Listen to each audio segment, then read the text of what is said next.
नमस्कार दर्शक बंधु। आज बहुत जोर खरा होची तेणु से खरा मु गोटे पानीय प्रस्तुत करने को जाऊँगी।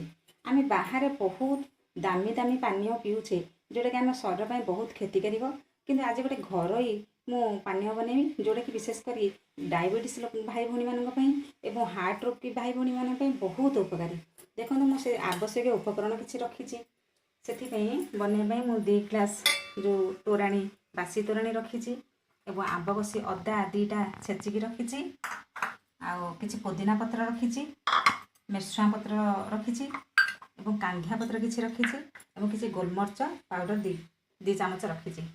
विशेषकर आम जो ये पुदीना पत्र पकाचे आपण मैंने जानी तो पुदीना पत्र बहुत औषधीय गुण अच्छी एमर कोलेस्टेरोल बंद करें जेहेतु ये आमर विटामिन ए रोचे सी रोचे डी रोचे ई रोचे आम जो देखुचे ये मेरसुआ पत्र में भी आमर बहुत विटामिन रोचे डायबिटीज ये कंट्रोल करए आई आंब कषि अदा ये आमर विटामिन ए आउ सी रहे तेणु एवं आउ ए गोलमरीच पाउडर तो आमर बहुत माने एसिडिटी पूरा बंद करें से आम बाहर पानीय न किणिकी आम घरे बनैबा आमर परिवार को समस्त दबा और समस्त सुस्थ रखा।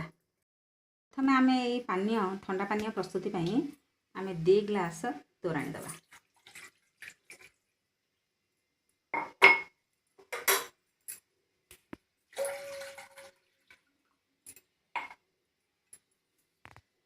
तापरे अदा को पकईदबा आंब कषि अदा को पकईदबा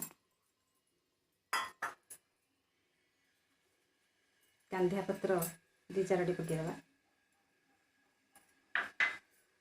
पुदीना पत्र 2-4टा पकईदबा एवं ये भूसंग पत्र 2-4टा पकईदबा गोलमरीच पाउडर चामच पकईदबा तार टिके राग राग लगे भल लगे एसिडिटी कम हो एवं आमे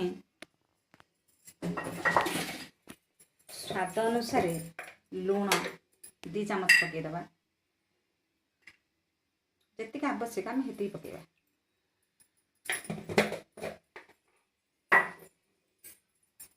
आप गोलमरीच बदल में कंचा लंका दे पारती कंचा लंका देले तार गोटे फ्लेवर टी भल लगे और कंचा लंकार विटामिन सी अच्छी तो खाइबा पीवा बहुत भल लगे एथर आम ताको एमती मकची देवा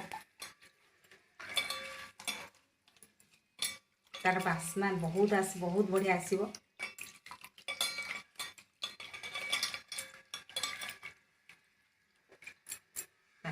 एथर पानी आम प्रस्तुत हो गला ताको आम किछि समय फ्रिज रे नहीं रखीद मात्र 5 मिनट फ्रिज रखीदे बनई पानी को मुझे बर्तमान फ्रिज रे 5 मिनट थोई दूसरी आइस चांबर थोदेवी सांगे सांगे ठंडा हो आम नहीं पीवा। देखो मुझे रखीदे